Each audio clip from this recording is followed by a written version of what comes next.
All right, so before I start using this cable, I thought I would let you check it out. That way if you're thinking about ordering one, you can know what to expect. So this is a DisplayPort to HDMI. So your DisplayPort plug is right here. Straight on one end, it'll angle on the other end. And then your HDMI is like this one, angled on both sides. Seems like most TVs come with HDMI plug now. We have some monitors we're trying to hook up together, which is why this is gonna come in handy. This one in particular is 6 feet long. They do come in some different lengths. All of your cording itself, this is all rubberized, so it's not gonna break, it's not gonna really fraze, it's kind of being twisted around, it's gonna hold up for a long time.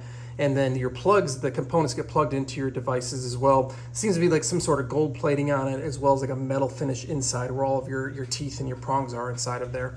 I went with the Amazon Basics one because I don't know who they actually have manufactured these, but they do a really good job. Every single Amazon Basics things I'm getting, I'm finding is really good quality for a very good price.